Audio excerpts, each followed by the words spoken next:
by June 2027. And for various reasons, lack of facilities, restricted use, probably only open on a Sunday morning, that kind of thing. So we set about thinking, right, how can we, this is prior to being united with Belhaven, but it all was part of the presbytery plan. So the first thing was to push forward the project to install a toilet, and we did that. Then we thought, right, we've got that, that enables more flexible use of the church, to open it up other than an hour on a Sunday morning.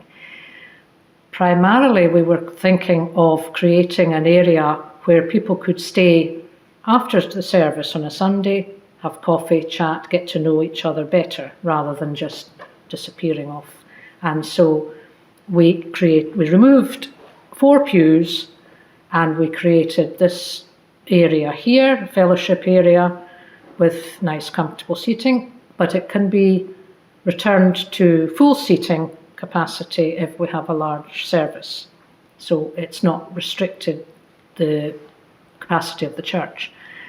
And so that has led us to have, right, we need to start doing things during the week rather than just on a Sunday morning. And we started Wednesday Welcome, which I think has been going for, would you say, 2 years? A couple of 2 years. Yes, I think, 2 years now.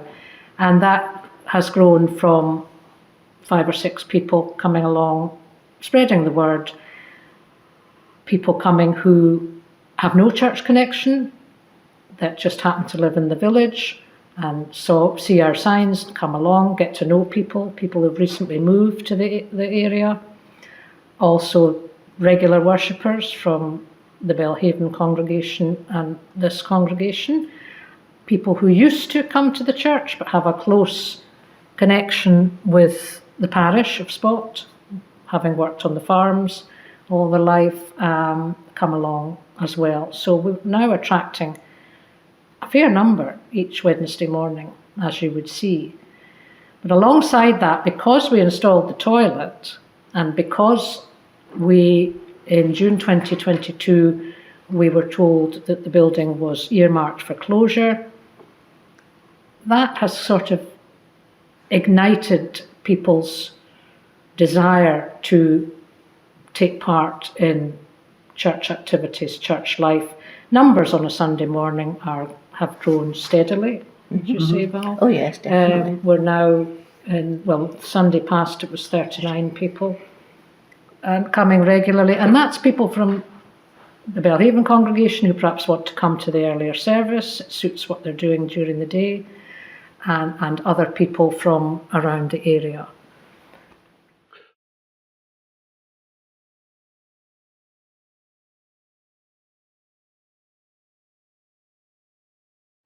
Well, the opportunity came up to reapply to have the building redesignated from B to A, which would give it a longer life. So a group got together with the blessing of the United Kirk session, and we had about 6 or 7 people on that group from both the United congregations. It wasn't just Spott people, put it that way, and put forward, why should the building remain open? What are we doing? What do we see as our vision for the future to make more use of it, to open it up more widely to other people?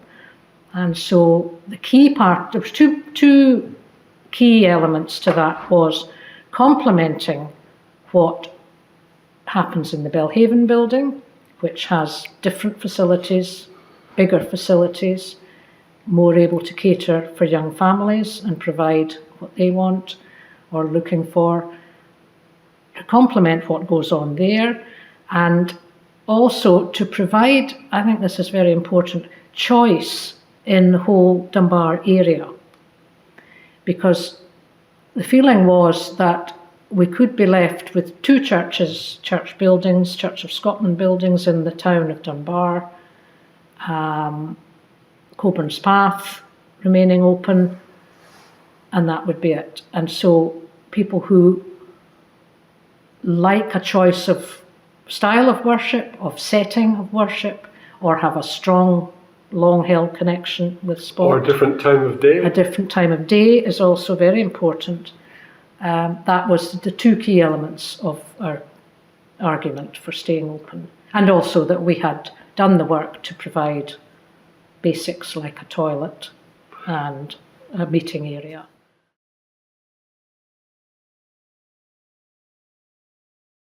Yeah, I think the linkage was probably way back to about the 50s. So there had always been, the minister at Belhaven would always do the early... 77, when Lawrence yes. came. So, you know, for the last 30, 40 years, there would be a service at both. And we would have, through the year, we would have a joint Kirk session. So each Kirk session would come together. But I think there's always been really good relations between the two churches, and particular services like the Good Friday service was always held up at Spott for both congregations. So it perhaps made the journey into being a union relatively easy, because we all knew, unfortunately, liked each other. So, and I think people in each church, there was a bit of movement between the two. So sometimes families would find Belhaven just a better space to be. But over the years I've been in this congregation, there have been certain times and for certain people that coming to Spott and the quieter, reflective, almost balm and the wonderful peace of this place really suited people, often at trickier times of their lives where they just needed that space.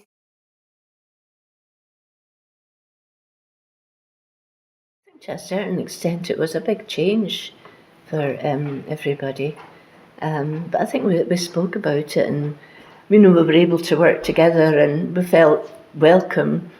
So we didn't feel, I still think we're still working on it, but I do think it does make a big difference that we very much feel we're part of one big church, which I think has been good. And, we go down on the second Sunday of every month. We have it at Belhaven, and then if there's 5 weeks in a month, Belhaven's closed, and we can come up to Spott. So we're sharing it. And there's various things that the Women's Guild, and there are quite a few that we actually, some of the members from Spott go to there. So it's a good way of keeping in touch. And we've now got liaison elders from either Spott and Belhaven that are each different organisation. So that way we're once again feel part of the bigger church. That's good.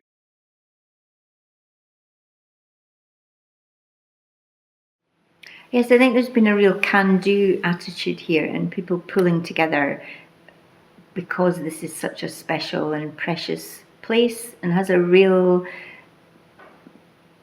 central place in Spott Village.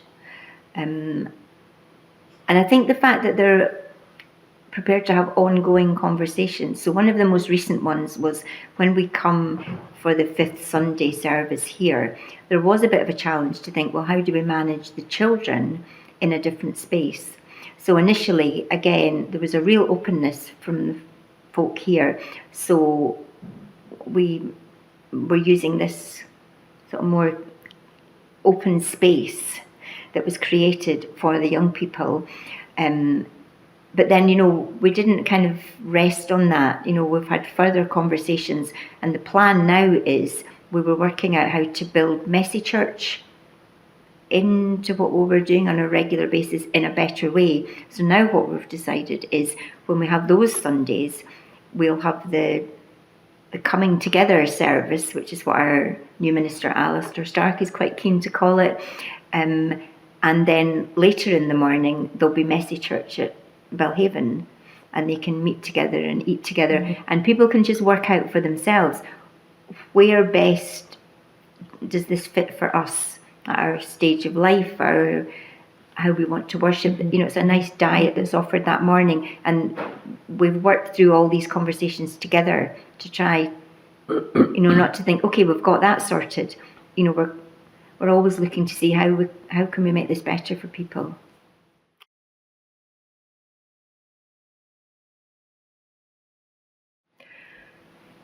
Look at the strengths of your rural church and building and people, and build on those strengths. And if it's possible to see it as being choice and complementary to whoever you're uniting with.